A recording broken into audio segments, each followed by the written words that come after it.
رمضان چیجا بسم الله الرحمن الرحيم اللهم اجعلني فيه من المتوكلين عليك واجعلني فيه من الفائزين لديك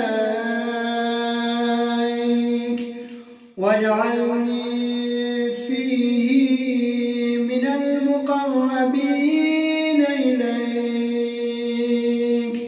بإحسانك يا غاية الطالبين